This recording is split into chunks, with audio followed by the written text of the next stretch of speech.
throughout the text, we will use SPSS, Statistical Package for the Social Sciences. It's a very powerful statistical package that lets us analyze data. We'll give you some brief introduction to SPSS at this point. We're going to enter data and show you how to calculate a new variable. It's much easier to have the machine do it for you because it'll do it accurately and clearly much faster.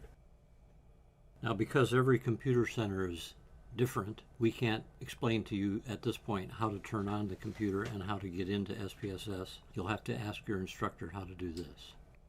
Once you are in SPSS, the first screen you will see is very much like our generic spreadsheet that we show in Figure 3.1 and like Figure 3.2.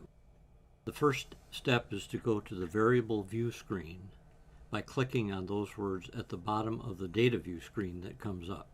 Essentially, SPSS consists of two views, a variable view wherein you define and describe your variables, and a data view screen where you have all of your data entered. The data view screen looks much like an Excel or a spreadsheet. Here's what those two screens look like. This is the data view screen, and this is the variable view screen. So the first thing you'd want to do is identify and name your variables. So here are some rules for naming the variables. We're going to put in height and weight. And then we are going to go across each of those rows and put in information about the variables. Remember now you're in the variable view screen. Here we have input height. It's a numeric type of variable. We're going to have 2 digits with none behind a decimal point. We've named the variable height in inches. And then if we go over to the measure column, we have indicated that it is a scale or a continuous measure. We do the same thing then across for weight. Then we insert the data. So here you'll see we have 20 observations, 20 rows of data with 2 columns of data. First we have height and then we have weight. And these are in inches and in pounds. So now we're going to actually ask the computer to calculate for us the BMI. The formula for BMI when you're using pounds and inches is shown on your screen.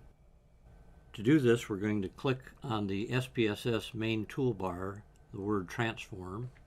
That will bring up a drop-down screen. Click on Compute. This will open up the Compute Variable screen, which looks like this.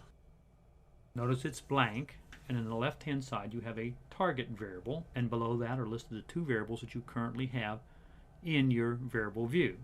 On the right-hand side you have a numeric expression. This is where you'll put in the formula for, in this case, BMI. So the steps are type BMI in the target variable box, then in the numeric expression box type in the algebraic equation to calculate BMI, and then you will click OK.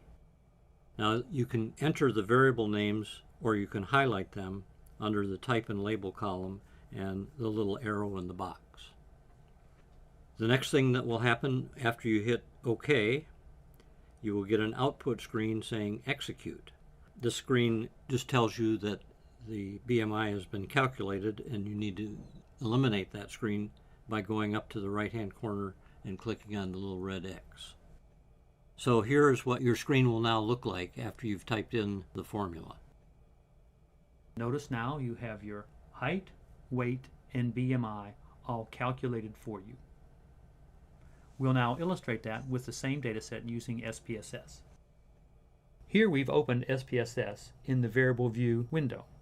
Notice we have height and weight, just as we've illustrated in the screen captures previously.